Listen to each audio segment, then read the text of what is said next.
तो कैसे हैं आप? जानते हैं, रास्ते में मैं कितने सारे विज्ञापन देखती हूँ भौतिक वस्तुओं के। कभी कार के, कभी क्रेडिट कार्ड्स के, तो कभी किसी दुकान के, कभी नेता के, तो कभी किसी अभिनेता के। यानी कि जहां भी मुंह उठाइए वहां आपको कुछ ना कुछ विज्ञापन, कोई ना कोई विज्ञापन चमकते हुए दिख जाएंगे।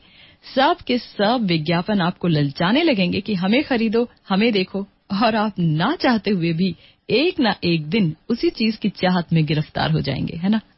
चलो भाई, अपनी ड्रीम कार ले लें, चलो अपने सपनों का मकान ले लें, और इन सब के लिए शुरू होगा कमर तोड़ मेहनत का सिलसिला। पैसे बचाओ मुहिम और कर्जा उठाओ अभियान। और धीरे धीरे अपनी चाहत की वजह से आप घिर जाते हैं कर्जों के मकड़ जाल में। दिन ब दिन बढ़ते इंटरेस्ट रेट्स और दिन ब दिन गायब होती आपकी भूख प्यास। क्या कीजिएगा? जब आपने इन भौतिक चीजों के लिए अपने दिल में चाहत पैदा की थी, तब आपने सोचा क्यों नहीं था कि अगर लोन नहीं चुका पाए तो? पर आज की समस्या यही है साहब कि पग पग पर इतने प्रलोभन हैं कि क्या करें। दिल है कि मानता ही नहीं, है ना? आज, अभी और इसी समय ये सारी चीजें अपनी कर लो, बस यही मूल मंत्र है आज के लोगों का। और इसी मानसिकता को और भी हवा दी है क्रेडिट कार्ड्स की बाढ़ ने। आपको गाहे बगाहे कितने फोन्स आ जाते हैं कि आपके लिए पर्सनल लोन आपका इंतजार कर रहा है, 2 लाख का, 3 लाख का, 4 लाख का, और आप अपनी झूठी चमक दमक को बनाए रखने के लिए फंस जाते हैं लोन्स के कभी ना खत्म होने वाले चक्कर में, है ना? कभी तो कहावत प्रचलित थी कि चादर देखकर पैर पसारिए। ये कहावत थी कि अपनी चादर देखिए तभी पैर पसारिए। लेकिन आज क्या है, लोग इस चीज की परवाह नहीं करते हैं, चादर के बाहर पैर पसारते हैं। सोचते हैं भाई कर्जा लो और मस्ती करो, कल किसने देखा है? और इस तरह से वो फंसते चले जाते हैं और उनकी जो रात दिन का जो चैन है वो खत्म होता चला जाता है। और वो फिर एक दिन उस दिन को कोसने लगते हैं जिस दिन उन्होंने कर्जों का मकड़ जाल अपने ऊपर डाला था। तो मेरा कहने का मतलब ये है कि ये झूठी चमक दमक इसे छोड़िए, असली जो तत्व ज्ञान है इसकी तरफ आकर्षित होइए। जानिए कि आपकी मानव देह का प्रयोजन क्या है और इस प्रयोजन को आप कैसे प्राप्त कर सकते हैं। नाम की महिमा आपने सुनी कि देखिए, एक भक्त की जो ख्वाहिश होती है, जो उसकी चाहत होती है, वो यही कि अंत काल में भगवान का नाम लेकर के ही उसके प्राण उसके तन से निकले। और चाहत ये इसलिए होनी चाहिए ऐसी क्योंकि भगवान श्री कृष्ण भगवद गीता में कहते हैं कि अंत काले चा मामेव स्मरण मुक्तवा कलेवरम यह प्रयाति समद्भावम याति नास्ति यत्र संशयः। यानी कि जो भी अंत काल में मुझे याद करता है देह त्यागते वक्त, तो वो मुझे ही प्राप्त करता है और इसमें जरा भी संशय नहीं, इसमें जरा भी शक नहीं। तो इसीलिए इस नाम का इतना महत्व है कि जब अंत काल में हम अपने देह को त्याग करें और हमें भगवान याद आ जाए तो ही इस जिंदगी की सार्थकता है। इसीलिए कहा जाता है कि 24 घंटे सततम कीर्तयन्तो माम, यानी भगवान का हमेशा हमेशा कीर्तन करते रहना चाहिए, भजन गाते रहना चाहिए, भगवान को याद करते रहना चाहिए, उनके नाम का रस अपनी जुबान को लगाना चाहिए अपनी जुबान पे, और अपनी जुबान को उसका अभ्यास कराना चाहिए, अपने मन को भगवान के चरणार विंद में लगाना चाहिए। और उसके बाद मन की ऐसी ट्रेनिंग हो जाएगी कि मन अपने आप जहां भी होंगे आपको स्वयमेव भगवान के चरणों में ला करके बिठा देगा। तो ये सब आप कर सकते हैं, ये सब आप ही के हाथ में है। आप खुद सोचिए कि आज आप जो कर रहे हैं वो इसीलिए कर रहे हैं क्योंकि आप चाहते थे वो करें। तो आपको बस अपनी चाहत पैदा करनी होगी भगवान के धाम जाने की। आपको ये जानना होगा कि जहां आप हैं इस समय आप सुखी नहीं हैं, बिल्कुल भी सुखी नहीं हैं। अगर आज आपने ये सोचा है कि आप सुखी हैं तो आप दोबारा से अपना अवलोकन कीजिए और देखिए कि आप कितने दुखी हैं। आपको पता चलेगा कि पग पग पर संकट है।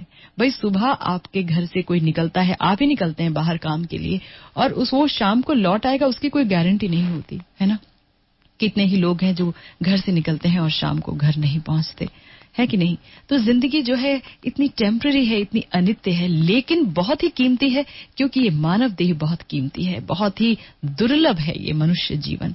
हाँ, 3 करोड़ बार आप 84 लाख योनियां झेलते हैं तो भारत में आपका जन्म होता है इस मनुष्य योनि में, और इसका एकमात्र उद्देश्य होता है, प्लीज अंडरलाइन दिस वर्ड, एकमात्र उद्देश्य होता है भगवान की प्राप्ति, भगवान का प्रेम, भगवान से प्रेम की प्राप्ति।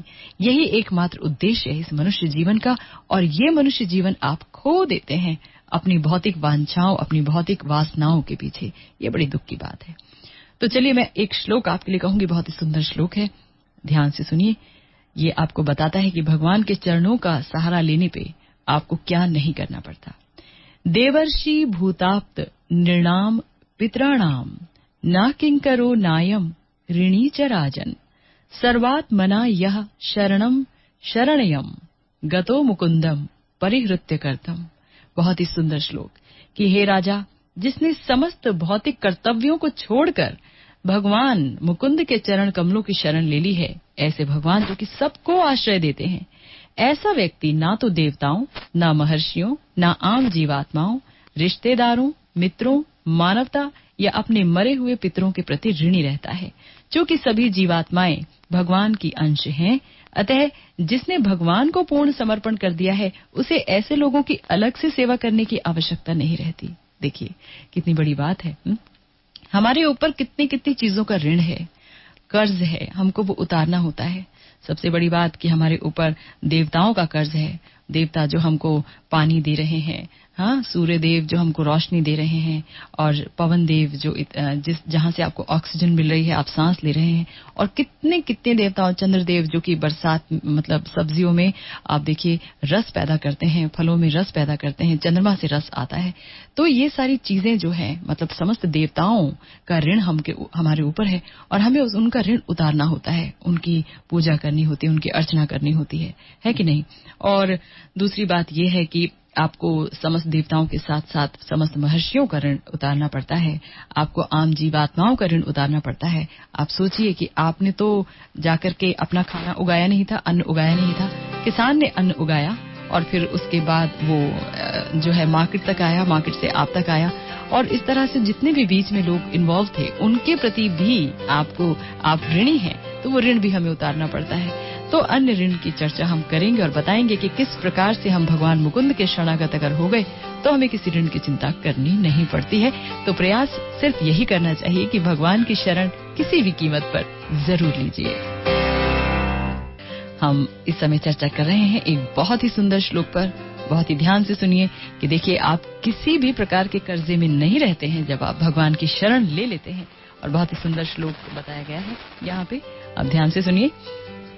देवर्षि भूताप्त नृणाम पितराणाम न किंकरो नायम ऋणी च राजन सर्वात्मना यह शरणम शरणयम गतो मुकुंदम परिहृत्य करतम। हे राजा, जिसने समस्त भौतिक कर्तव्यों को छोड़कर उन भगवान मुकुंद के चरण कमलों की शरण ले ली है, जो सबको आश्रय देते हैं, ऐसा व्यक्ति ना तो देवताओं, ना महर्षियों, ना आम जीवात्माओं, रिश्तेदारों, मित्रों, मानवता या अपने मरे हुए पितरों के प्रति ऋणी रहता है। क्योंकि सभी जीवात्माएं भगवान की ही अंश हैं, अतः जिसने भगवान को पूर्ण समर्पण कर दिया है, उसे ऐसे लोगों की अलग से सेवा करने की आवश्यकता नहीं रहती। तो देखिए हमें सबका ऋण चुकाना होता है, नहीं तो हम नरक के भागी होते हैं। तो सारे ऋण हमें चुकाने होते हैं, नहीं तो मामला बड़ा खराब हो जाता है। देवर्षि का ऋण आपको चुकाना होता है, देवताओं का जिन्होंने आपको इतनी सुविधाएं दी। उसके बाद आपको महर्षियों का ऋण चुकाना होता है, जिन्होंने आपको इतनी सारी विद्वताएं दी, इतना ज्ञान दिया। उसके बाद आपको चुकाना होता है ऋण अपने रिश्तेदारों का, अन्य जीवात्माओं का, जो कि आपकी सहायता करती हैं। आप देखिए कि आदमी जो है सामाजिक प्राणी है, और समाज में आप देखिए आपके लिए कितनी कितनी जो सुविधाएं हैं वो दूसरी जीवात्माएं दे रही हैं आपको, कितनी प्रकार की सुविधाएं। तो आप उनके प्रति ऋणी होते हैं, उनका ऋण आपको चुकाना होता है।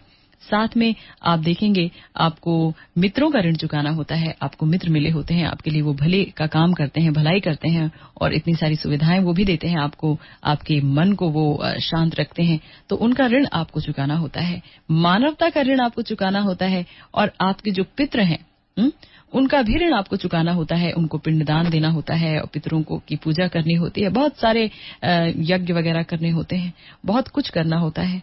तो लेकिन इतने सारे ऋण का आप हिसाब रखेंगे कैसे? किस किस का चुकाएंगे? और ये तो कलयुग है, आप यहाँ कोई भी पूजा अर्चना और यज्ञ करेंगे तो वो असफल है, क्योंकि इस समय ना तो ऐसा कोई व्यक्ति उपलब्ध है जो वेदों के जो मंत्र हैं वो सही सही बोल सके। इस प्रकार का कोई पंडित आज आमतौर पर उपलब्ध नहीं है। और इसी प्रकार से आज की दुनिया में, आज के समय में जो प्रोमिनेंट यज्ञ है, जो कि जिसकी सिफारिश हमारे शास्त्र करते हैं, वो संकीर्तन यज्ञ है। कीर्तन की सिफारिश की जाती है, कीर्तन के बारे में बताया जाता है हमारे शास्त्रों में कि आप भगवान के नामों का कीर्तन कीजिए। तो जो व्यक्ति मुकुंद के चरणों का शरण ले लेता है, उनका कीर्तन करता है, उनका नाम लेता है भगवान श्री कृष्ण का, यहाँ पे बताया गया है, तो ऐसे व्यक्ति को फिर किसी की भी अलग से सेवा करने की आवश्यकता नहीं रहती। क्यों? क्योंकि सबके सब जिनकी सेवा की बात की जा रही है, चाहे वो देवी देवता हो, चाहे वो बड़े बड़े ऋषि मुनि योगी तपस्वी हों, या जीवात्माएं हों, या पितृ हों, वो सबके सब भगवान के अंश हैं, सबके सब भगवान से उत्पन्न हुए हैं। तो भगवान ये कहते हैं कि मुझसे ही सब कोई उत्पन्न हुए हैं, और चूंकि भगवान से सब कुछ उत्पन्न हुआ है और आप सीधा भगवान की ही शरण ले लेते हैं, एकमात्र भगवान की शरण ले लेते हैं, तो आप समस्त ऋण से बरी हो जाते हैं, उबर जाते हैं, आपको कुछ चुकाना नहीं पड़ता। तो कितनी बड़ी बात यहाँ पे बताई गई है कि आपको सिर्फ एक काम करना है, और वो काम बहुत ही आसान सा है। जैसे कि एक श्लोक भी है, यथा तरोर मूल निषेचनेन तृप्यन्ते तत् स्कंध भुजोपशाखा प्राणोपहारात् यथा इंद्रियाणाम प्राणोपहारात् च यथा इंद्रियाणाम तथैव सर्वार्हणाम अच्युत्येजा। यानी कि जिस तरह पेड़ की जड़ में पानी डालने से वो पानी स्वतः ही पेड़ के तनों में, शाखाओं में, टहनियों आदि में पहुंच जाता है, जिस तरह पेट में खाना डालते ही तुरंत जो हमारा शरीर है उसके समस्त अंगों, समस्त इंद्रियों को ऊर्जा मिल जाती है, उसी तरह सिर्फ और सिर्फ श्री भगवान की भक्तिपूर्ण पूजा करने से, उनका नाम लेने से अपने आप ही सारे देवी देवता संतुष्ट हो जाते हैं, क्योंकि ये सारे देवी देवता भगवान के ही अंश हैं। तो भगवान से ही सब कुछ उत्पन्न है, सब कुछ भगवान का अंश है। तो सीधा आप जब भगवान की शरण ले लेते हैं तो आपको कामयाबी हासिल हो जाती है। हाँ, और न केवल ये, आपका जो मन है, आपकी चेतना है जो इतनी कलुषित है, वो भी एकदम साफ हो जाती है। सोचिए इस बारे में। तू प्यार का सागर है, तेरी एक बूंद के प्यासे हम। काश ये प्यास सच में हमें लग जाए और एक नहीं अनेक बूंद हमें भगवान से मिलेंगी। बूंद नहीं, हमें भर भर के प्याले मिलेंगे भगवान के प्रेम के। मगर आपको प्यास लगनी बहुत जरूरी है। मजे की बात यह है कि आपको भौतिक सांसारिक चीजों की प्यास लगी रहती है। ये देखना है, ये लेना है, ये खरीदना है, ये शॉपिंग करनी है, यहाँ जाना है, वहां जाना है। आप भटकते रहते हैं और आपको वो प्यास नहीं लगती जो प्यास अपने आप में बहुत सुंदर है, जो प्यास ही अपने आप में क्या कहना चाहिए, तृप्ति का एहसास देती है। वो प्यास ही, वो है भगवान की प्यास, भगवान से मिलन की प्यास, भगवान के धाम में जाने की प्यास, भगवान से रिलेट करने की प्यास। तो ये प्यास अगर हम में लग गई तो समझ लीजिए हमने अपने मानव जीवन को धन्य कर लिया। वरना जनाब, आपका मानव जीवन शून्य हो गया। आपने आज तक जो कुछ किया आप स्वयं भी जानते हैं। अपने अंदर झांक के देखें तो वो सब बीत गया, खत्म हो गया। अगर आप बहुत फेमस भी हो गए, बहुत आपने यश कमाया, तो आप ये गौर करेंगे कि कुछ सालों बाद आपको फिर भी कोई याद नहीं करता है, कि नहीं? नए लोग आ जाते हैं, उगते हुए सूरज को सब प्रणाम करते हैं। तो ये सब चीजें बकवास है। मेन चीज ये है कि आप सिर्फ और सिर्फ भगवान की शरण लें और वापस जाएं, बैक टू गॉड हेड। बस यही सीधी सी बात है कि आप भगवान के धाम वापस जाएं, है ना। वैकुंठ धाम, भगवान का जो धाम है, गोलोक धाम, हाँ, कृष्ण का धाम, वहां वापस जाएं, ताकि आपको दोबारा से जन्म और मृत्यु का चक्र नहीं सहना पड़े। तो एक बहुत ही सुंदर श्लोक है, आप सुनिए। यत पाद पंकज पलाश विलास भक्तया कर्माशयम ग्रथितम उद्ग्रथयन्ति संतः तद्वन न रिक्त मतयो यतयो अपि रुद्ध स्रोतो गणास्तम अरणम भज वासुदेवम। बहुत ही सुंदर श्लोक है, मुझे बहुत पसंद है ये श्लोक। इसका मतलब है कि जो भक्त सदैव श्री भगवान के चरण कमलों की सेवा में लगे रहते हैं, वे आसानी से सकाम कर्मों की कठोर इच्छाओं पर विजय प्राप्त कर सकते हैं, क्योंकि ये बेहद कठिन है। अभक्त, ज्ञानी व योगी चाहे इंद्र तृप्ति की तरंगों पर कितना ही अंकुश लगाने का प्रयास करें, वे असफल ही रहते हैं। अतः आपको सलाह दी जाती है कि वसुदेव के पुत्र भगवान श्री कृष्ण की भक्ति में लग जाइए। तो यहाँ बहुत ही सुंदर ये श्लोक है, बहुत ही प्यारा श्लोक है, जो आपको बताता है कि हम जो भौतिक इच्छाओं की मकड़ जाल में फंसे हुए हैं, आप सोचिए कितनी कितनी कितनी इच्छाएं हैं हमारी। हम छोटे से थे तब से हमने इच्छा करनी शुरू कर दी, हमें ये मिल जाए, वो खिलौना, वो फ्रॉक, हाँ, और फिर उसके बाद हमें हमारे स्कूल, उस स्कूल में एडमिशन हो जाए, हम वहां फर्स्ट आए, हम ये करें, हम वो करें, हाँ, और फिर माँ बाप भी उनकी इच्छाओं से जुड़ गए, माँ बाप की अपनी इच्छाएं, हाँ, हमारा एक बंगला हो, बंगले में गाड़ी हो और जाने क्या क्या और आज तक ये चलता रहता है कि मेरी बेटी यहाँ पे इंजीनियर बन जाए, मेरा बच्चा वहां डॉक्टर बन जाए, वगैरह वगैरह। कितनी तरह की इच्छाएं, हाँ, और ये जो इच्छाएं हैं, मैं आपको बता दूं, यही आपको वापस लाती हैं भौतिक जगत में। जितनी आप इच्छाओं की जाल में फंसते हो, उतना ही आप भौतिक जगत में वापस आते हो। कहते हैं कि जिसकी अलमारी में जितने ज्यादा कपड़े होते हैं, वो उतनी ज्यादा बार जन्म लेता है, हाँ। लेकिन आप देखते हैं सन्यासी लोग जो होते हैं, वो तो लंगोट पहन के घूमते बेचारे, उनके पास कुछ नहीं होता है, और वो उनके पास यूं भी सब कुछ होता है। क्या सब कुछ? भगवान का नाम होता है। वो बहुत बड़े राजा होते हैं, बहुत अमीर होते हैं, क्योंकि भगवान के नाम में जी रहे होते हैं और उन्हें कुछ नहीं चाहिए होता है, महासंतुष्ट होते हैं। तो ये सिर्फ भक्त कर सकता है, जो भगवान के चरण कमलों की सेवा में लगा हुआ है। जबकि अभक्त जो है, अश्रद्धालु, और जो ज्ञानी है, जैसे सिर्फ ज्ञान ही ज्ञान है लेकिन भक्ति नहीं है, भक्ति से उसका हृदय द्रवित नहीं होता, भगवान को याद करके उसके आंसू नहीं निकलते, भगवान से मिलन उसे, उसकी कोई ख्वाहिश नहीं है, उसे ज्ञान है बस कि हाँ ठीक है, हाँ ये है, वो है, मुझे यहाँ जाना है, वो करना है, और ज्ञान और वेद मंत्र, ये मंत्र सब आते हैं, लेकिन भक्ति से उसका हृदय गीला नहीं होता, तो वो फिर बेकार है ना। वो भी अपनी सकाम कर्मों की तरफ अग्रसर होगा, अपनी इच्छाओं पर कंट्रोल नहीं कर पाएगा।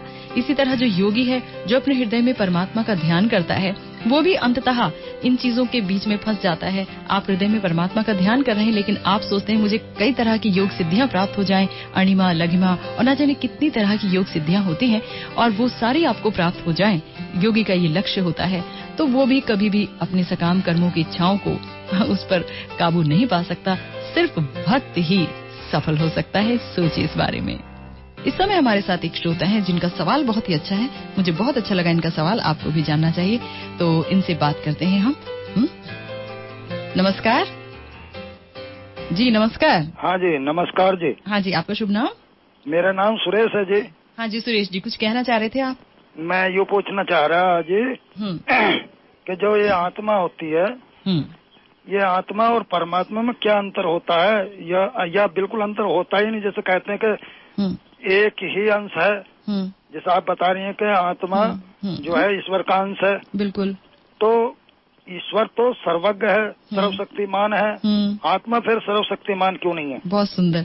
देखिए, आपने खुद ही अंतर बता दिया, और अंतर जो है बिल्कुल बहुत ज्यादा अंतर होता है। हम भगवान के अंश जरूर हैं सुरेश भाई, लेकिन हम भगवान नहीं है, पहली बात। दूसरी बात, भगवान जो है वो विभू हैं और हम जो है अणु हैं, समझ रहे हैं? मतलब जैसे कि एक जंगल में बहुत बड़ी आग लगी है, हाँ, जंगल की बहुत बड़ी आग, और आप जो है उसकी एक चिंगारी है उस आग की, तो भगवान वो आग हो गए और आप चिंगारी हो गए, पहली बात। दूसरी बात ये है कि जैसे एक सागर है, आपने महासागर देखा ना, समुद्र जी, तो समुद्र की एक बूंद जो है, उसकी जो क्वालिटी है, उसका जो गुण है, वो भी खारा ही होगा ना। मतलब पानी की वो बूंद उसी सागर के पानी जैसी होगी, उतनी ही खारी होगी जितनी की वो सागर खारा है। तो वो बूंद हम हैं, मगर हमारा जो साइज है वो बहुत छोटा है, इसीलिए हम माया द्वारा मतलब आवृत हो जाते हैं, माया हमें ढक लेती है। लेकिन जो भगवान है वो मायाधीश है और हम मायाधीन हैं, मतलब भगवान माया के अधिपति हैं, भगवान की अध्यक्षता में माया कार्य करती है ना। और हम जो है माया से आच्छन्न हो जाते हैं, माया हमें ढक लेती है। ये दूसरा डिफरेंस हो गया। तीसरा डिफरेंस ये है कि भगवान सर्वव्यापी तो है ही, वो सर्वज्ञ हैं, जैसे कि आपने भी कहा, वो हर एक के हृदय में रहते हैं, लेकिन हम सिर्फ अपने ही साथ, मतलब एक ही बॉडी में रहते हैं। जो दूसरी आत्मा है वो अपनी बॉडी में रहती है, जो तीसरी आत्मा है वो दूसरी बॉडी में रहती है, लेकिन एक ही भगवान जो है वो हर बॉडी में, हर शरीर में चले जाते हैं, तो वो सर्वज्ञ हैं। फिर वो जन्म मृत्यु और मतलब सृष्टि का अधिकार उनको है, और उसके लालन पालन का सारा कारोबार उनका है, उसका एनिहिलेशन, उसका प्रलय, उसका विनाश, वो सब उनके हाथ में है, हम कुछ नहीं कर सकते। तो हम भगवान के अंश हैं। हम क्वालिटी के रूप में भगवान के समान हो जाते हैं, क्योंकि हम भी खारे हैं एक तरीके से। वही खारे समुद्र की जो बूंद है वो भी खारा होती है, और सोने की जो खान है उससे अगर एक कण सोना बाहर निकल जाए तो कण की क्या बिसात है। जब तक वो सोने के खान के साथ नहीं होगा तब तक उस कण की क्या बिसात है, बताइए कौन उस कण को पूछेगा। तो हम सोने की वो कण हैं, लेकिन क्वालिटी में हम सेम है, ये बात है ना। लेकिन हम भगवान नहीं है, प्लीज प्लीज डोंट मिसअंडरस्टैंड मी। हम भगवान नहीं है, हो ही नहीं सकते। हम भगवान के अंश हैं, उनकी सेवा के निमित्त हैं, मात्र हैं। हम भगवान की सेवा के लिए बने हैं, भगवान को आनंद देने के लिए बने हैं। और इस भौतिक जगत में आकर जब हम भगवान को आनंद देने की बजाय अपने आनंद की बात करते हैं, हम आनंद उठाने लगते हैं, हम अपनी इंद्रिय तृप्ति करने लगते हैं, तो फिर हम दुखों के जाल में फंस जाते हैं। हर तरह के दुख हमें मिलने लगते हैं। तो भगवान के हम अंश हैं, क्योंकि भगवान कहते हैं भगवद गीता के 15वें अध्याय में, ममैवांशो जीवलोके जीवभूता सनातनः मनःषष्ठानि इंद्रियाणि प्रकृति स्थानी कर्षति, कि जो आत्मा है, जो जीवात्मा है, वो शाश्वत रूप से मेरी अंश है। ये नहीं कि वो कल बनी या परसों बनी है, सनातन रूप से मेरी अंश है। हाँ, लेकिन वो इस भौतिक जगत में मन समेत 6 इंद्रियों के कारण घोर संघर्ष कर रही है। इस भौतिक जगत में, इस प्रकृति के साथ, माया के साथ बहुत संघर्ष होता है। माया हमें मोहित रखती है, भगवान की तरफ नहीं जाने देती माया हमें। लेकिन जो व्यक्ति, जिस पर भक्त की कृपा हो जाती है, जिस आत्मा पर, और जिसके इतने अच्छे पुण्य कर्म हो जाते हैं, सुकृतियां हो जाती हैं, वो जो है भगवान की तरफ मुड़ जाता है, उन्मुख हो जाता है। और चूंकि हम भगवान से विमुख हैं भैया, इसीलिए हमारी सारी समस्याएं भी हैं। इतनी समस्याएं हैं, अब आप उसके लिए कितने भी ऑर्गेनाइजेशंस बना लीजिए, कितने भी आप बड़े बड़े सेमिनार्स कर लीजिए, कुछ भी कर लीजिए, पर मैं आपको बता देती हूँ कुछ नहीं होने वाला, क्योंकि कभी हुआ ही नहीं है। ऐसे होगा तभी, सोल्यूशन तभी मिलेगा आपको जब आप भगवत भक्त बन जाएंगे, भगवान की भक्ति करने लगेंगे, अपनी इंद्रियों से उनकी इंद्रियों को तुष्ट करने का प्रयास करेंगे, तो फिर आप जो है सही अवस्था में, सही मायनों में शांति को प्राप्त कर सकेंगे, और आपको इतना आनंद मिलेगा कि आप उसे सर्वत्र बांटना चाहेंगे। भगवान की शरण में जब आप जाते हैं तो वैसा ही सुकून, वैसा ही चैन मिलता है, मन शांत हो जाता है, मन बिल्कुल भी भागता नहीं है। मन बेसिकली क्या है? विचारों का सतत प्रवाह, वही मन है। और जब विचारों का जो सतत प्रवाह है उसमें खलबली मच जाती है, आपका जो विचार है कभी यहाँ भागता है, कभी वहां भागता है, आप कभी उस दिशा में भागते हैं, उस दिशा में अपने विचारों के जरिए भागते हैं, तो ये कहा जाता है कि आपका मन बड़ा चंचल हो गया है, मन बहुत अवसादपूर्ण है, मन बहुत डिप्रेस्ड है। तो ये विचारों का जो प्रवाह है, जब वो अफेक्टेड हो जाता है तो लगता है कि हमारा मन जो है विषादपूर्ण है। लेकिन जब हम भगवान की शरण में जाते हैं, सिर्फ और सिर्फ भगवान के बारे में सोचते हैं, सिर्फ और सिर्फ उनका गुणगान करते हैं, और जो कुछ अगर हम रेडियो भी सुन रहे हैं, तो देखिए इस समय जब आप एफएम सुन रहे हैं और आप ये बैंड सुन रहे हैं म्याऊं, और तो ये रेडियो जो है आपका दिव्य हो उठा है, क्योंकि वो दिव्य बात, भगवान की बात, भगवान के श्लोक आप तक पहुंचा रहा है ना। ये इसे कहते हैं प्रॉपर यूज ऑफ टेक्नोलॉजी। हाँ, इसी प्रकार से टेलीविजन पे जब आप भगवान के बारे में कोई लीला देखते हैं, कुछ देखते हैं, तो वो जो है सदुपयोग हो जाता है उस टेलीविजन का। अन्यथा आप किसी भी चीज का सदुपयोग और दुरुपयोग दोनों आपके हाथ में है। यही केस है आपके जीवन का, मनुष्य जीवन का, जिसका सदुपयोग और दुरुपयोग आपके हाथ में है। आप अगर सोचे मैं बहुत पुण्य कर्म कर लूं और स्वर्ग लोक चला जाऊं, स्वर्ग में तो बहुत आनंद है, बात सही है, तो जो है आप उसमें जाकर के बहुत सुखी हो जाएंगे, ये बिल्कुल भी सच बात नहीं है। वहां का जो राजा है इंद्र, वो भी दुखी रहते हैं, क्योंकि कितने ही राक्षस, कितने ही असुर उन पर चढ़ाई कर देते हैं। वो भागे भागे भगवान के पास जाते हैं कि हमारी रक्षा कीजिए, और भगवान उन्हें कितनी तरह के उपाय बताते हैं, स्वयं भगवान उनकी रक्षा करते हैं। हाँ, तो जैसे कि श्लोक भी है भगवद गीता में बताया गया है, आ ब्रह्म भुवनात् लोकः पुनर्आवर्तिनो अर्जुना माम उपेत्य तु कौन्तेय पुनर्जन्म न विद्यते, कि ब्रह्मलोक जो कि सबसे ऊंचा भौतिक लोक है, वहां से लेकर नीचे के लोकों तक में दुख ही दुख है। सोचिए, दुख ही दुख है ना। और जो स्वर्ग का लोक है ना, वो ब्रह्मलोक से भी नीचे है। स्वर्ग का जो राजा है इंद्र, वो सोचता है कि मैं ब्रह्मा के लोक तक पहुंच जाऊं, ब्रह्मा का जो पदवी है वो मुझे मिल जाए, मैं बन जाता, वहां मैं आनंद बनाता। ब्रह्मलोक में स्वर्ग लोक से भी ज्यादा सुख है, लेकिन तो भी भगवान कहते हैं वहां दुख ही दुख है। नीचे के लोकों तक, पाताल लोक तक दुख ही दुख है, और वहां बार बार जन्म मृत्यु होती है। तो ब्रह्मा जी भी अमर नहीं माने जाते हैं। कहा जाता है कि उनकी आयु भी 100 वर्ष तक है, जो रिलेटिवली जो हमारी आयु से कई करोड़ों साल, बहुत अरबों खरबों साल ज्यादा है, लेकिन तो भी उनकी गणना के अनुसार, देवताओं के वर्षों की गणना के अनुसार 100 वर्ष है।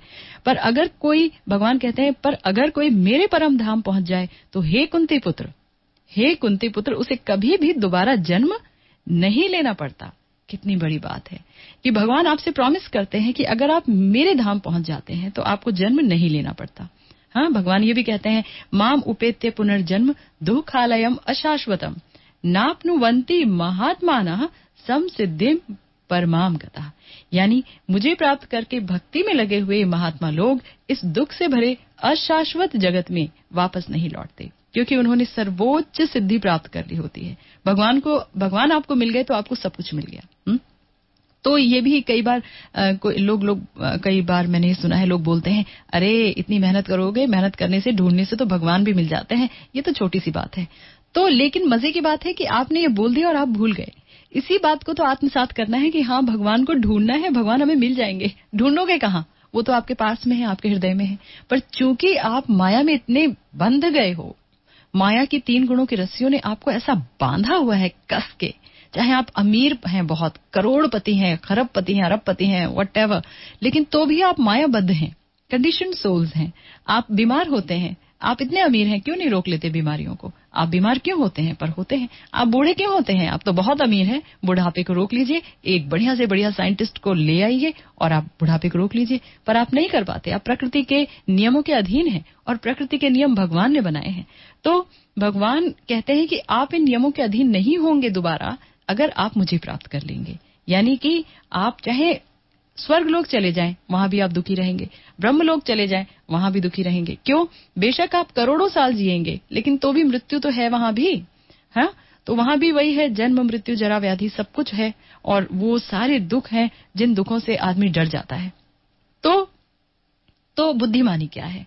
बुद्धिमानी यह है कि जो मनुष्य जीवन आपको मिला है, इसका सदुपयोग कीजिए, भगवान की प्राप्ति में इसका सदुपयोग कीजिए। इस नाव से आप ये भव सागर तैर सकते हैं, है ना, पार कर सकते हैं। ये आपको एक नाव मिली है, और इसमें जो आपके गुरु होते हैं वो कैप्टन होते हैं इस नाव के। तो गुरु बहुत देख करके आपको गुरु धारण करना चाहिए। कोई भी व्यक्ति जो आपसे मीठी मीठी बातें कर दे और 4 संस्कृत के श्लोक बोल दे, वो गुरु नहीं हो जाता। गुरु बहुत बड़ा साधक होता है, उसका हृदय भक्ति से गीला रहता है, वो भगवान के आगे बस रोता रहता है, भगवान से बहुत प्रेम करता है, भगवान उससे बहुत प्रेम करते हैं, वो भगवान उसके हृदय में रहते हैं और भगवान के हृदय में वो रहता है।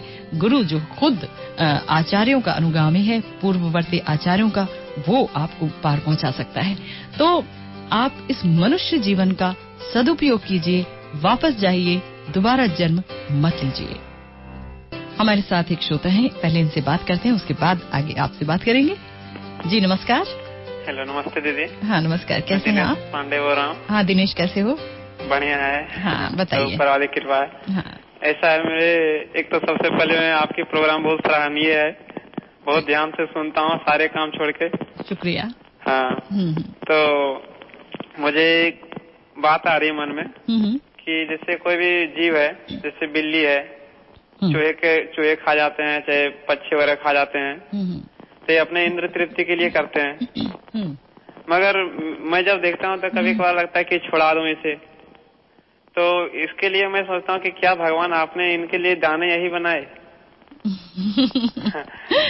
अच्छा मेरा दिल देख के इस तरह बहुत होता है कि क्या किसी आत्मा को कितना कष्ट पहुंचा और कोई आत्मा अपने स्वास्थ्य के प्रति इतने कुछ किए। अच्छा ठीक है, आपका हम थोड़ा सा बताने का प्रयास करेंगे। और एक थोड़ा और मेरे तरफ से विनती थी आपकी।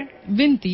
हाँ। क्या विनती? कि जैसे आपका ये प्रोग्राम है ना, हाँ, तो ये थोड़ा लास्ट में जो सबसे लास्ट में जो संगीत देते हैं आप, हाँ, इसकी जगह पर किसी भी भगवान की आरती, जैसे किसी दिन जय जगदीश हरे। अच्छा ठीक है, जय लक्ष्मी माता। ठीक है, हम प्रयास करेंगे, हमारे पास जो कुछ होगा, जो स्टॉक में है आपको सुना देंगे। बहरहाल आप अपने सवाल का जवाब सुनिए, और भी बहुत लोग लाइन में हैं, है ना। देखिए, आपने जो ये पूछा मुझसे कि बिल्ली जो है चूहे को खा जाती है, पक्षी को खा जाती है, तो उनको कर्म दोष लगता है कि नहीं, तो मैं आपको बता दूं कि उन्हें कर्म दोष नहीं लगता है। क्योंकि जो हमारे शास्त्रों में कहा गया है वो ये कहा गया है कि एक जीव दूसरे जीव का आहार है। इसका अर्थ ये नहीं कि एक जीव जो है मनुष्य का आहार है, इस तरह के जीव जो हैं नहीं, मनुष्य के लिए शाकाहार नियत किया गया है कि मनुष्य को शाकाहार भोजन करना है, क्योंकि मनुष्य है कर्म योनि और बाकी सारी योनियां जितनी भी हैं देवी देवताओं तक की सब योनियां जो है भोग योनियां हैं, है ना। उन्हें कर्मों के फल को भोगना होता है, हाँ, वो सिर्फ भोगती हैं। तो ये जो बिल्ली का एग्जाम्पल दिया या आप कोई पशु है वो अन्य पशु को खाता है, तो ये हमारे शास्त्रों में कहा गया है कि एक जीव दूसरे जीव का आहार होता है, तो उन्हें उसका दोष नहीं लगता है, ये उनका स्वभाव है, यही उनका आहार है, तो उसका दोष नहीं है। लेकिन अगर मनुष्य जिसमें बुद्धि है, जो डिस्क्रिमिनेट कर सकता है, जो अच्छे बुरे का फर्क कर सकता है, वो मनुष्य अगर ऐसा काम करता है तो उसे बहुत जबरदस्त दोष लगता है और वो नरकगामी हो जाता है।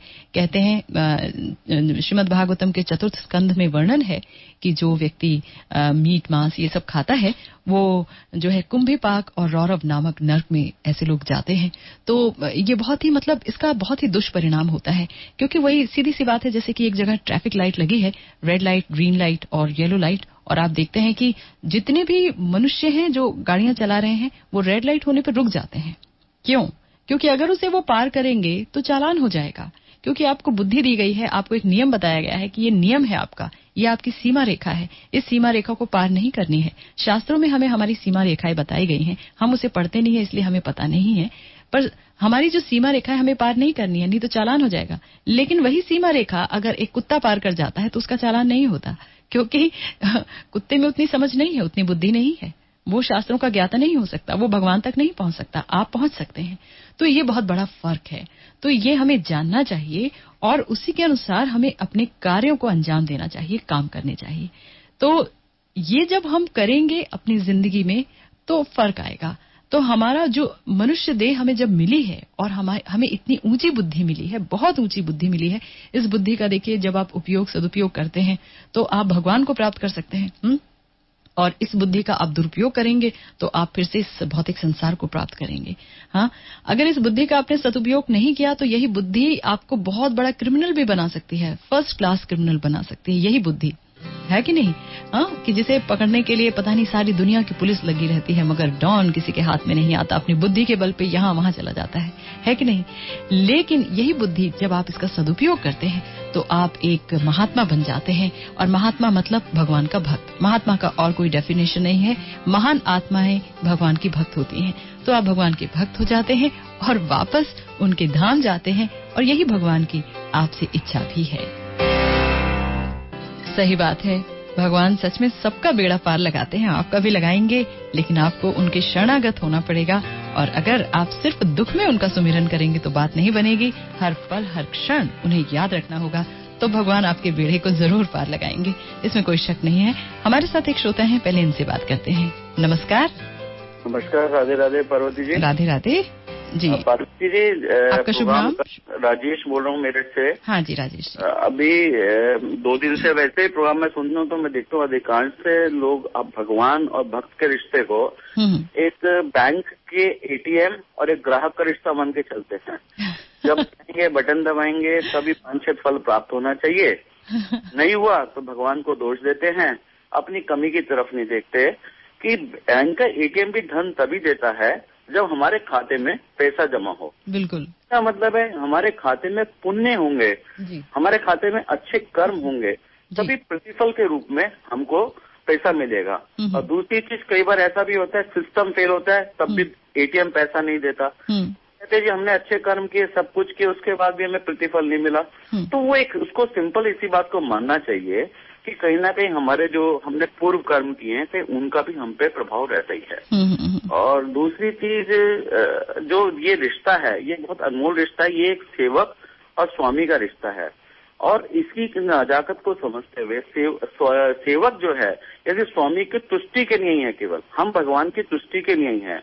यदि हम भगवान को तुष्ट रखेंगे, अपने कर्मों से तुष्ट रखेंगे, अपनी इच्छा शक्ति से तुष्ट रखेंगे, अपने भाव से तुष्ट रखेंगे, तो भी प्रतिफल के रूप में समय पे कुछ न कुछ मिलता रहेगा। जैसे स्वामी सेवक का रिश्ता होता है और स्वामी अपने सेवक को टाइम टू टाइम प्रमोशन देता है, टाइम टू टाइम उसको बोनस देता है, प्रेम उसको सैलरी देता है। तो इसी तरीके से हमें भी कुछ न कुछ अच्छी चीजें प्रतिफल के रूप में भगवान से मिलती रहेंगी, जो हमारा अनमोल धन होगा, जो कभी नष्ट नहीं होगा। बिल्कुल, आपने बिल्कुल बहुत बहुत सही बात आपने कही, और इससे ये पता चलता है कि आपको मर्म पता है भगवत भक्ति का, जो कि बहुत ही सराहनीय बात है। तो हम जो बात आपसे कह रहे हैं वो ये कि भगवान कहते हैं कि मयि भक्तिर ही भूतानाम अमृतत्वाय कल्पते, दिष्टया यद आसीन मत स्नेहो भवती नाम मद आपना। अर्थात कि भगवान श्री कृष्ण गोपियों से कहते हैं कि मेरी भक्ति करने से कोई भी जीव शाश्वत जीवन का अधिकारी हो जाता है, पर आपका सौभाग्य है कि आपने मेरे प्रति विशेष प्रेम विकसित किया, इसी से आप मुझे प्राप्त कर सकी। तो भगवान गोपियों से कह रहे हैं कि मेरी भक्ति करने से कोई भी जीव शाश्वत जीवन का अधिकारी हो जाता है। और देखिए, गोपियां कोई खास पढ़ी लिखी तो थी नहीं, खास क्या, वो तो अंगूठा छाप थी, बेचारी कुछ भी नहीं आता था।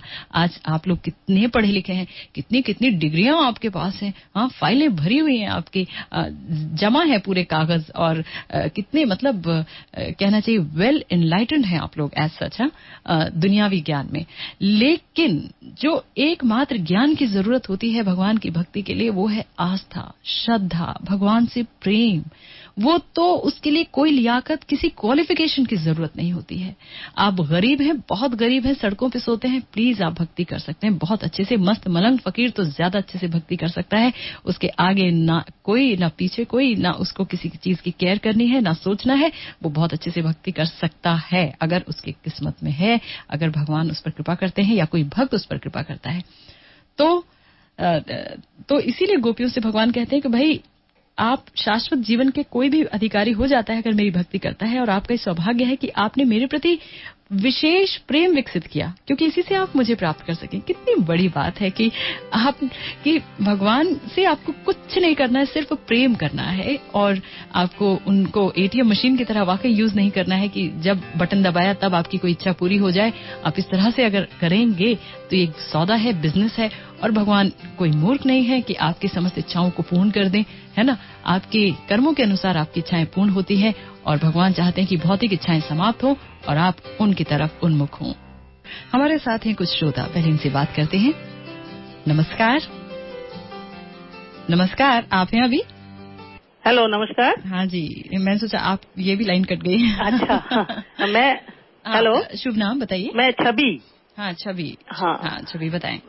ये मेरा एक सवाल था आपसे कि ये सारा तो सुनते हैं, सब अच्छा लगता है, पर ये है कि मैं, कि जो इंसान का हमारे मन में एक मैं भाव है ना, कि सब मेरा है, ये मेरा है, वो मेरा है, सारा कुछ मेरा ही मेरा है और किसी का कुछ है ही नहीं, इसको थोड़ा सा दिल से हटाने के लिए, या इस जो भावना जो मन के अंदर है, इस भावना को अगर हम हटाएं, कि क्या ताकत, कोशिश भी करते हैं कई बार कि नहीं है, मेरा नहीं है, मेरा नहीं है करते, लेकिन फिर भी वो घूम फिर के आ जाता है मन के अंदर कि ये मेरा है, ये मेरा है, बच्चा मेरा है, घर मेरा है, गाड़ी मेरा है, मकान मेरा है, सारा कुछ मेरा है। तो ये मेरापन जो मन से अगर हट जाता है तो हम शायद बहुत ब्रॉड माइंडेड हो जाएंगे। exactly. हमारे मन में बहुत बड़ा भावना आएगा, लेकिन वो मन छोटा हो जाता है, फिर वही मैं करने लगते हैं, और मैं देख देख के, सबका मैं देख देख के मन फिर छोटा हो जाता है। बड़ा करते करते भी, बहुत प्रैक्टिकल क्वेश्चन है आपका। हाँ, बड़ा करते करते भी फिर वही जगह पर जाता है कि नहीं, ये चाहिए, वो चाहिए, ऐसा करे।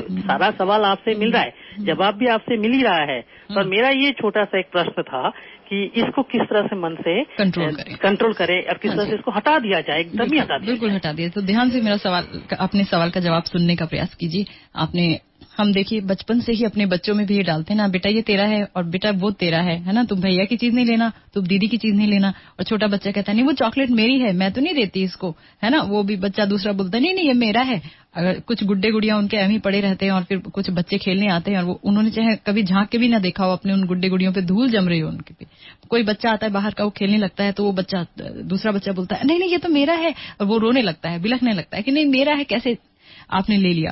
तो ये जो पॉजिटिवनेस है, बेसिकली जो हम असलियत में जो हम पॉजिटिव हैं वो भगवान के प्रति हैं कि भगवान मेरे हैं, समझ रहे हैं। जब हम इस भाव को भूल जाते हैं, हम अपनी पहचान देह के रूप में करने लगते हैं, हम भूल जाते हैं कि हम परमात्मा के अंश, आत्मा है, भगवान के अंश हैं, और हमने सिर्फ एक मटेरियल कवरिंग ओढ़ी हुई है, और इस संसार में हमें सजा देने के लिए भेजा गया है। हम सजा याफ्ता कैदी हैं बेसिकली, और हम यहाँ पे जो हैं हाँ, यहाँ पे सजा याफ्ता कैदी के रूप में आत्मा जो है देह से अपनी पहचान कर रही है, तो और देह के चीजों को, देह से संबंधित चीजों को अपना अपना मानती है।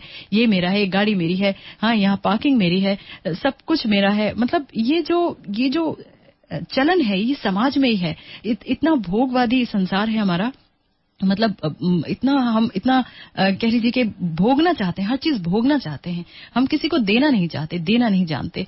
तो चलिए वो तो बात सही है, मगर आपकी जो असली बात है कि इसे मन से कैसे हटाया जाए, तो इसका बहुत ही सीधा सा उपाय है।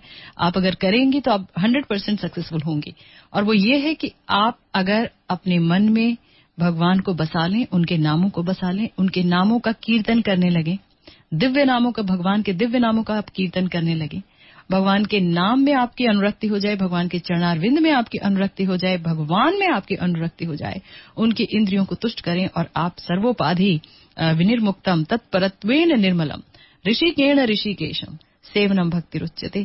तो ऋषिकेण ऋषिकेश सेवनम भक्तिरुच्यते, ये जो इतना सुंदर श्लोक है कि आप समस्त उपाधियों से अपने आप को मुक्त कर लें और अपनी इंद्रियों से भगवान की इंद्रियों को तुष्ट करने का प्रयत्न करें, तो आप भक्ति में स्थित कहे जाएंगे, और आप जो है देखेंगे कि धीरे धीरे आपके हृदय में भगवान जो बसे हुए हैं उनकी अनुभूति स्ट्रांग होती चली जाएगी, उन्हें आप ध्यान से अच्छी तरह से महसूस करने लगेंगे, और आपके अंदर से तेरा मेरा तो बिल्कुल निकल जाएगा।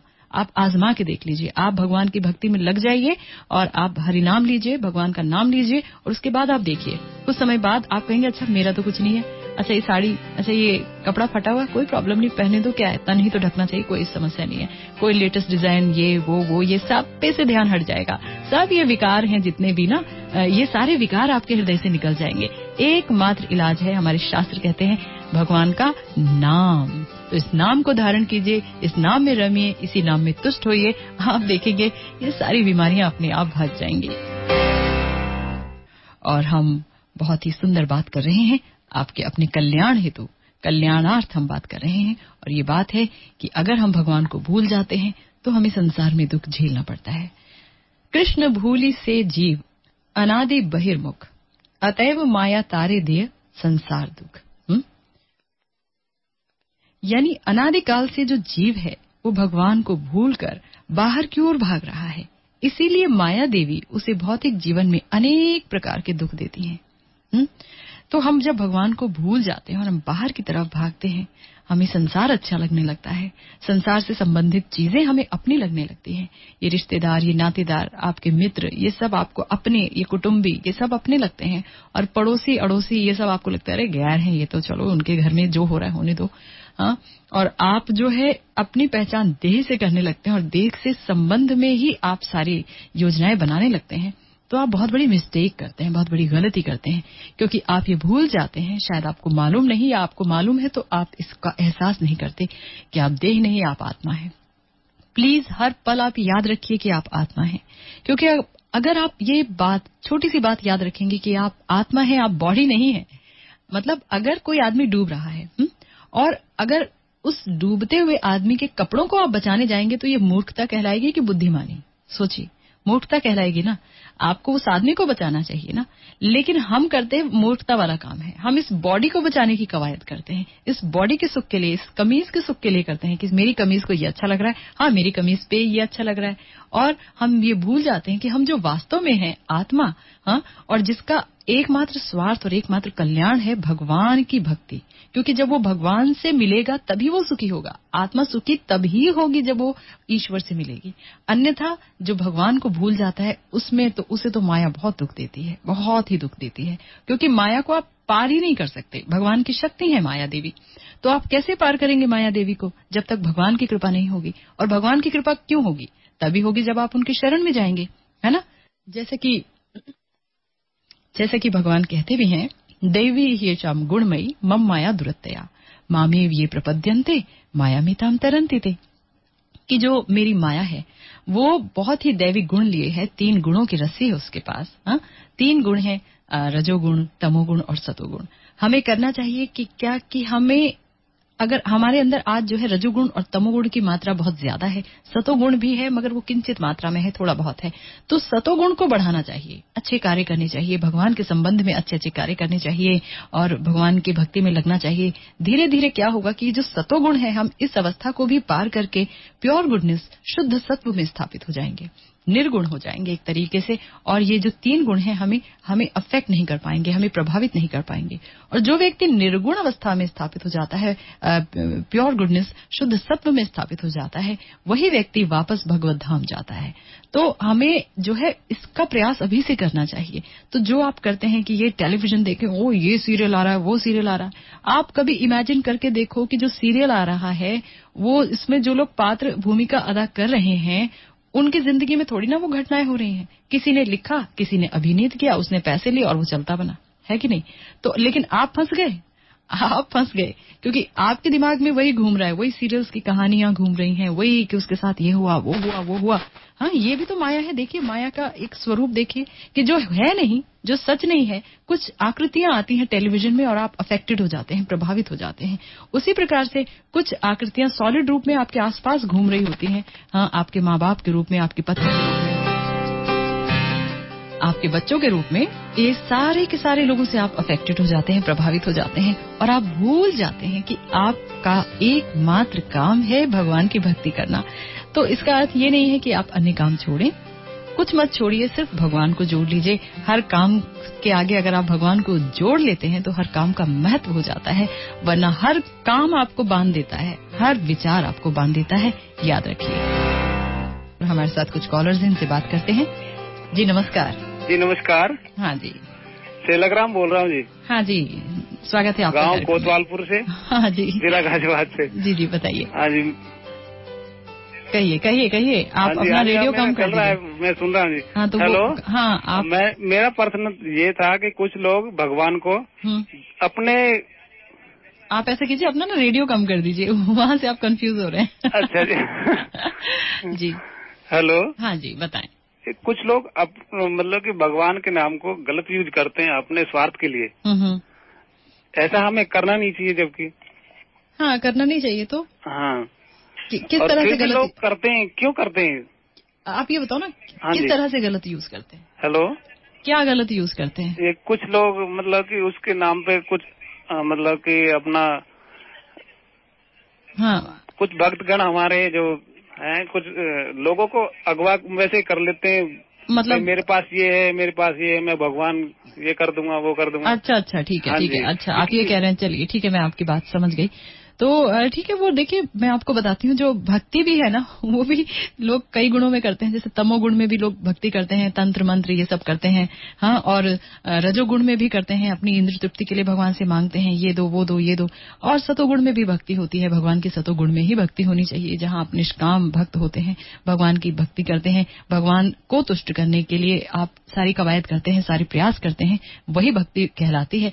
लेकिन जो बाकी चीजें, देखिए, आपकी बुद्धि जैसी होगी आप वैसी ही भक्ति करेंगे, वैसे ही लोगों को, मतलब वैसे ही आप की आराधना की विधि होगी, है ना? तो अपनी बुद्धि को विमल करने का हमें प्रयास करना चाहिए।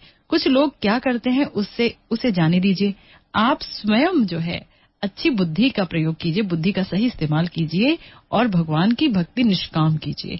भगवान की भक्ति जब आप निष्काम करेंगे, बिना किसी कामना के, बिना किसी स्वार्थ के, तो ही आपकी वो भक्ति सफल होगी, वरना असफल हो जाएगी। हमारे साथ एक और कॉलर है, इनसे भी बात करते हैं। हाँ जी, नमस्कार।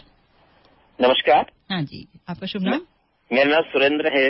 हाँ सुरेंद्र जी, कहिए। मेरा प्रश्न, आप ये पार्वती जी, जो आपका प्रश्न मंच है आध्यात्मिकता से जुड़ा हुआ है जी सर, और इतना पवित्र मंच है कि इसके अंदर हमें श्रेष्ठ विचारों की अभिव्यक्ति करने का संपूर्ण अधिकार है। बिल्कुल। लेकिन यहाँ एक दंगल मैदान खुल जाए, वो कभी नहीं होना चाहिए, कभी भी नहीं होना चाहिए, है ना जी? बिल्कुल नहीं। आपने अभी जो समझाया था पार्वती जी कि यहाँ पर चर्चा विषय सिर्फ परमात्मा है और परमात्मा के एजेंटों की चर्चा हम ना करें तो बिल्कुल है। बहुत बढ़िया बात है और सभी को इसका अनुसरण करना चाहिए। बिल्कुल, मेरा सभी से निवेदन है, श्रोताओं से जी।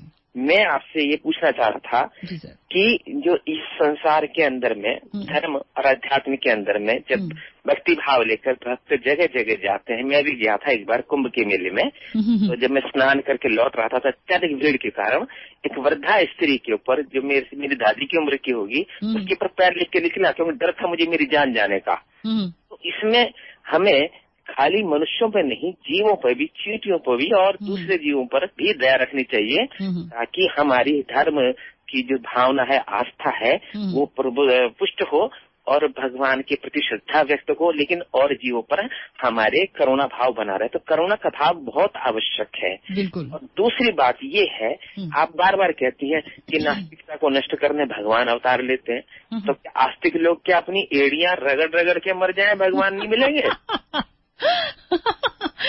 मैं नहीं कहती कि नास्तिकता को नष्ट करने के लिए भगवान अवतार लेते हैं। देखिए, मैंने आपको बार बार बताया, भगवान जो कहते हैं ना, परित्राणाय साधुनाम विनाशाय च दुष्टकृताम, दो बातें हैं भाई, कि साधुओं का परित्राण करने के लिए, हाँ, और जो है दुष्टों का विनाश करने के लिए भगवान को नीचे आना होता है। भगवान देखिए, अगर अपने धाम में बैठे रहे भगवान, बड़े ध्यान से सुनिए आप सब लोग, बड़ी सुंदर चर्चा है ये। अगर भगवान अपने धाम में बैठे रहते हैं तो भगवान को भी रस नहीं मिलता। वो अपने भक्तों के बीच में आते हैं और उस रस का आनंद लेते हैं, अपने भक्तों के साथ लीलाएं करते हैं। भगवान आए, गोपियों के साथ उन्होंने लीलाएं की, हाँ, अपने ग्वाल बालों के साथ उन्होंने लीलाएं की, और कितने जाकर के द्वारिका नगरी में भी उन्होंने कितनी लीलाएं की। तो भगवान आते हैं अपने भक्तों को आनंद देने के लिए। दुष्टों का विनाश तो उनका एक तरीके से गौण लक्ष्य होता है कि चलिए ठीक है, साथ में ये काम भी कर देते हैं भाई, ये उन्मूलन, दुष्टों का उन्मूलन। लेकिन वस्तुतः वो आते हैं भक्तों को आनंद प्रदान करने के लिए और भक्तों से आनंद लेने के लिए, क्योंकि रस की उत्पत्ति तब होती है जब कोई एक अकेला व्यक्ति बैठा होता है तो उसे रस नहीं मिलता। लेकिन जब वो अपने भक्तों के साथ या किसी के साथ आदान प्रदान करता है विचारों का और अन्य चीजों का, तो उसे रस प्राप्त होता है, रस उत्पन्न होता है ना। तो भगवान अपने भक्तों को आनंद देने के लिए आते हैं। यशोदा मैया को, समस्त गोपियों को वहां भगवान ने कितना आनंद दिया अपनी बाल लीलाओं को करके। हाँ, कैसे मक्खन चुरा के वो भाग जाते हैं, कैसे उनका पीछा करती हैं गोपियां, कैसे यशोदा मैया को वो जाकर के शिकायतें करती हैं, और कैसे यशोदा मैया उनको उखल से बांधने का प्रयास करती है, मगर रस्सी छोटी होती चली जाती है और बांधते बांधते उनके मुख से पसीना जो है निकलने लगता है, उनके मुंह पर पसीना आ जाता है और बेचारी बहुत थक जाती हैं। लेकिन वो रस्सी बड़ी ही नहीं होती, किसी तरह बंधते ही नहीं भगवान को कौन बांध सकता है। भगवान कहीं कहीं अपना इशारा देते हैं कि देखो कोई मुझे बांध नहीं सकता। लेकिन वो इतने करुणामयी हैं कि जब देखते हैं कि यशोदा मैया थक गई हैं, चूर हो गई हैं, उनका भक्त परेशान हो गया है, तो कहते हैं ठीक है, बांध लो भाई मुझे। तो बंध जाते हैं भगवान प्रेम से। तो ये बात है, वो इतनी सुंदर सुंदर लीलाएं करते हैं भगवान आके, ताकि आप लोग उनकी लीलाओं को याद करिए। और जब आप उनकी लीलाओं को स्मरण करेंगे तो आपका चित्त, आपका मन पवित्र होता जाएगा। आप आजमा के देख लीजिए, जितना आप ऐसे साहित्य पढ़ेंगे, भगवान के बारे में पढ़ेंगे, भगवान के बारे में सुनेंगे, भगवान का नाम लेते रहेंगे, उतनी आपके मन की जो मैल है, आपके मन की जो अशांति है, जो कलुषता है, जो आपके मन में ये है कि मैं ये कर लूं, वो कर लूं, वो सब खत्म हो जाता है। तो आप जो है मतलब भगवान से जुड़ेंगे तो आपको लाभ होगा। अगर आप भगवान से नहीं जुड़ेंगे तो आपको लाभ नहीं होगा, ये बात है। और करुणा का जहाँ तक बात है, हाँ, करुणा ऑफ कोर्स सबके लिए होना चाहिए। प्रत्येक जीव के लिए आपके मन में करुणा होनी चाहिए, और ये तब उत्पन्न होगी जब आप भगवान की भक्ति में लगेंगे। हमारे साथ एक श्रोता है, पहले इनसे बात करते हैं। जी नमस्कार। नमस्कार मैम, मैं रंजय बोल रहा हूँ। मैंने कल भी फोन किया था। कोई बात नहीं, आज तो मिल गया। जी हाँ मैम, मैंने आपसे पूछना चाहता हूँ कि हम अपने आप को मोटिवेट, इंस्पायर कैसे करें। कल मैंने सुबह आपसे फोन किया था, शाम तक वो सच जो मेरा वो कम हो चुका था। तो मैं ये जानना चाहता हूँ कि ऐसा कोई ऐसी जो चीज जिससे हम लगातार मोटिवेट रहे इस बात के लिए, भक्ति करने के लिए। हाँ जी। हाँ, ऐसा तो बहुत सुंदर उपाय है ना। आपको ये बताइए, आपके पास जुबान है? हाँ जी। आप बोल सकते हो ना? हाँ जी बिल्कुल बोल सकते हो ना। आप ये बताओ, सुबह से लेकर रात तक आप क्या क्या बातें करते रहते हो? सुबह से लेकर शाम तक तो बहुत सी बातें हो जाती है मैम, लेकिन हाँ जी है ना। लेकिन आप उसमें ये बताओ कि कितना समय तक आप भगवान का नाम लेते हो? मैम पूरे दिन में झूठ तो नहीं कहूँगा, लेकिन पूरे दिन में आधा पौना घंटा, इससे ज्यादा नहीं। पक्का आधा पौना घंटा ले लेते हो भगवान का नाम? जी हाँ मैम, लेकिन सुबह, उसके बाद नहीं। उसके बाद तो नहीं मोटिवेट नहीं हो पाता, या कुछ और काम आ जाते हैं आगे पीछे की बातें, इधर उधर की बातें होने लगती। अच्छा, तो भगवान का नाम आप कह रहे हो, आप पौने घंटे लेते हो? पक्की बात है। तो आप ऐसा है ना, देखिए मोटिवेटेड रहने के लिए आपको जो है भगवान का जो नाम है ना वो सतत कीर्तन करना होगा। अर्थात इसका अर्थ ये नहीं है कि आप जो काम कर रहे हो वो छोड़ दो। हाँ, जैसे कि आप जो है भगवान का नाम भी ले रहे हैं, और जैसे आप फ्री हैं थोड़ा, तो आप बजाय इसके कि आप भौतिक गाने सुने, आप भगवान का भजन सुनते रहिए, भगवान की लीलाओं का स्मरण करते रहिए। इतनी सुंदर सुंदर लीलाएं भगवान ने की हैं, उनका स्मरण करते रहिए। हाँ, उनसे बातें करते रहिए। जब भी आपको कोई दुख होता है या आपको कोई खुशी मिलती है, तो बजाय इसके कि आप अपने बेस्ट फ्रेंड को फोन करें या अपने मम्मी पापा को फौरन फोन करके बताएं, पहले आप भगवान से शेयर करें वो सारी बातें, है कि नहीं? तो इस तरह से आप कंटिन्यूअसली भगवान को अपने साथ रखिए। मतलब वो तो ही is there in your heart, लेकिन जो वो हार्ट में है उनको आप महसूस करते रहिए कि हाँ हाँ मैं हूँ और साथ में वो भी है। हाँ हाँ वो हैं, हाँ वो मुझे देख रहे हैं, हाँ वो मुझे सुन रहे हैं, और मैं अकेला नहीं हूँ। कोई भी जीव इस संसार में कभी अकेला नहीं होता है। ये हमारी जो है, ये हमारा भ्रम है। तो मोटिवेट रहने के लिए आपको उनकी अनुभूति करनी होगी हमेशा कि वो आपके साथ हैं। बस सुबह ध्यान केंद्रित हो जाता है, लेकिन शाम को ध्यान में इकट्ठा नहीं करवाता हूँ, अलग अलग मतलब। तो सुनो ना, ध्यान करने की क्या जरूरत है? आप सिर्फ कीर्तन गाते रहो। आप फिल्मी गाने गाते हो तो बड़े ध्यान से गाते हो क्या? बता दो। नहीं गाते ना? तो एमी बस फिल्मी गाने गाते रहते हो अपने एक तर्ज पे, उसी तर्ज पे बैठ के भगवान का गाना गाते रहो, भगवान की लीलाओं का स्मरण करते रहो। ध्यान का क्या मतलब है? ध्यान का कोई जरूरत नहीं है यहाँ पे कि आप किसी शून्य में ध्यान रखें, किसी प्रकाश में ध्यान लगाएं। ये इम्पॉसिबल है देहधारियों के लिए। भगवान भगवत गीता में कहते भी हैं कि जो है आप मेरे सगुण साकार रूप पर ध्यान लगाइए, है ना, मेरे उस पे, और उनका बड़ा ही सुंदर सुंदर लीलाएं हैं, उन पे ध्यान लगाइए। वो तो बड़े आराम से हो जाती है, तो फिल्मों की तरह ही है ना। उन पे ध्यान लगाओगे तो आपका चित्त शुद्ध होता चला जाएगा और आप मोटिवेटेड रहेंगे, और आप देखेंगे कि आपकी जिंदगी में बिल्कुल बहुत सुंदर फर्क आ गया है ना। तो इसे करके कोशिश कीजिए, इसे करने की अच्छे तरीके से, मन से, तो बात बन जाएगी। तो देखिए कैसी कैसी लोगों की चर्चाएं होती हैं, कितने तरह के जो है प्रॉब्लम्स होती हैं कि ध्यान ही नहीं लगता है भगवान में। और ये बात है भाई, मन तो है चंचल है ना, और आप देखिए कि मन को चंचल बनाए रखने के तमाम किस्म के साधन यहाँ पर प्रोवाइडेड हैं, और कितने बड़े से बड़े साइंटिस्ट, उद्योगपति यही सब खोज भी रहे हैं कि आपका मन जो है कैसे भगवान से बाहर रखा जाए, विमुख रखा जाए। और अभी मेरे पास एक बहुत सुंदर फोन आया था, पता नहीं क्यों वो फोन कट गया। उनका ये सवाल था, मैं आपसे शेयर कर रही हूँ कि भाई जो है मतलब दुखी सब लोग रहते हैं, तो नास्तिक बन के दुखी रहने में क्या प्रॉब्लम है? हम नास्तिक बन जाएं और दुखी रहें? भाई आस्तिक भी दुखी रहते हैं, भगवान के भक्त भी दुखी रहते हैं, और भगवान के जो भक्त नहीं है वो भी दुखी रहते हैं। तो इससे अच्छा भक्त ना बन करके दुखी रह जाए तो ज्यादा अच्छा है। मेरा जवाब ये है उनको, उन सज्जन को, अगर वो सुन रहे हैं, उनका फोन नहीं लगा, जवाब ये है कि हम भगवान की भक्ति इसलिए करते हैं कि हम भगवान से प्रेम कर सकें, और जो भी हमें दुख होगा, दुख तो आएगा ही, हम दुखालय में हैं तो दुख तो आएगा ही 109%, लेकिन वो समस्त दुख हम झेल पाएंगे। पहले तो इतनी शक्ति मिल जाएगी, दूसरी बात आप वापस भगवत धाम जा सकेंगे, इस जन्म मृत्यु जरा व्याधि के दुष्चक्र को तोड़ पाएंगे। नास्तिक व्यक्ति वो नहीं कर सकता। बड़े बड़े जो साइंटिस्ट हैं, जिसको भगवान में श्रद्धा नहीं है, वो ये नहीं कर सकता। उसे वापस जन्म लेना ही पड़ेगा, चाहे वो माने इस बात को चाहे ना माने। हमारे शास्त्र झूठ नहीं कहते हैं, शास्त्र जो कहते हैं उस पर यकीन कीजिए।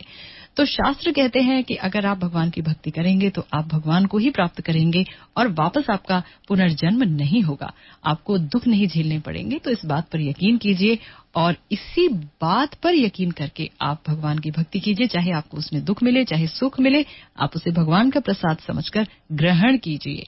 क्योंकि अगर आप नहीं भगवान में भक्ति करते हैं, या आप भगवान की श्रद्धा भगवान में नहीं रखते हैं, तो आपको दुख मिलता है, तो उसे जब आप सहते हैं, सहते सहते आपकी जो है चेतना बहुत मैली हो जाती है, और उसी मैली चेतना से जब आप देह त्याग करेंगे तो आपको फिर से 84 लाख योनियों में जन्म लेना पड़ेगा। और 3 करोड़ बार जब ये 84 लाख योनियां आप झेल चुके होंगे, तब आपको एक बार फिर से भारत में जन्म मिलेगा, और फिर आपको भगवत भक्ति करने का एक स्वर्णिम अवसर भी मिलेगा। लेकिन उस अवसर को हम अगर हाथ से जाने देंगे तो ये हमारी मूर्खता होगी। तो अभी ही चेत जाइए, संभल जाइए, और भगवान की भक्ति में पूर्ण मनोयोग से लग जाइए। तो कैसे हैं आप?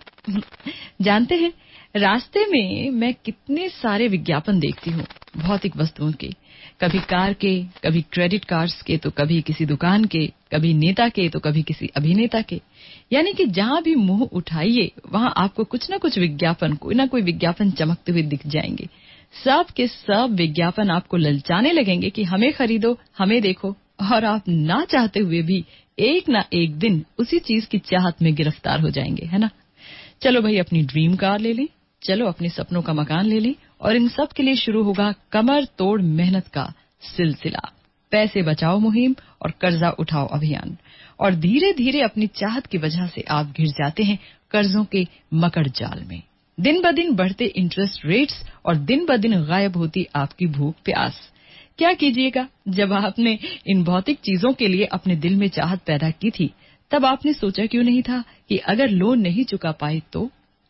पर आज की समस्या यही है साहब कि पग पग पर इतने प्रलोभन हैं कि क्या करें। दिल है कि मानता ही नहीं, है ना।